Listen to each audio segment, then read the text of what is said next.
C'est une célébration spirituelle chargée de symboles au moment où les fidèles chrétiens commémorent la Pentecôte, fête marquant la descente de l'Esprit Saint sur les apôtres. La vieille église catholique de Zamungwe, dans le département de la Leki, région du Centre, s'est transformée ce dimanche en un haut lieu de recueillement et de reconnaissance. Au cœur de cette communion religieuse, Monseigneur Dr Claude La, qui a choisi ce moment fort du calendrier chrétien pour célébrer un double anniversaire ecclésiastique. D'abord ses 27 années d'ordination sacerdotale, puis ses 5 ans d'épiscopat.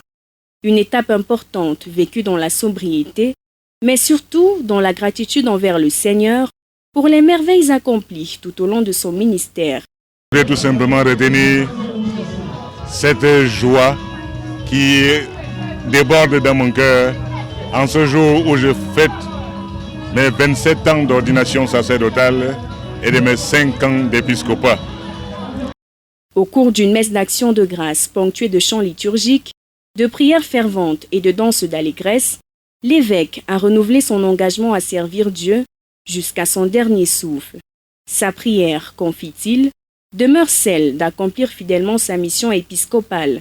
Ma prière est de demeurer fidèle au Seigneur dans ce ministère pastoral qu'il m'a confié jusqu'à mon dernier souffle. Au-delà de l'œuvre pastorale, cette congrégation religieuse se distingue également par son engagement social. À travers l'orphelinat La Bonne Case, elle multiplie des actions de charité en faveur des enfants abandonnés et des familles vulnérables, traduisant ainsi en actes les valeurs chrétiennes de solidarité et de compassion. C'est pour moi le champ expérimental où j'exerce la charité que le Seigneur nous demande de vivre tous et de partager.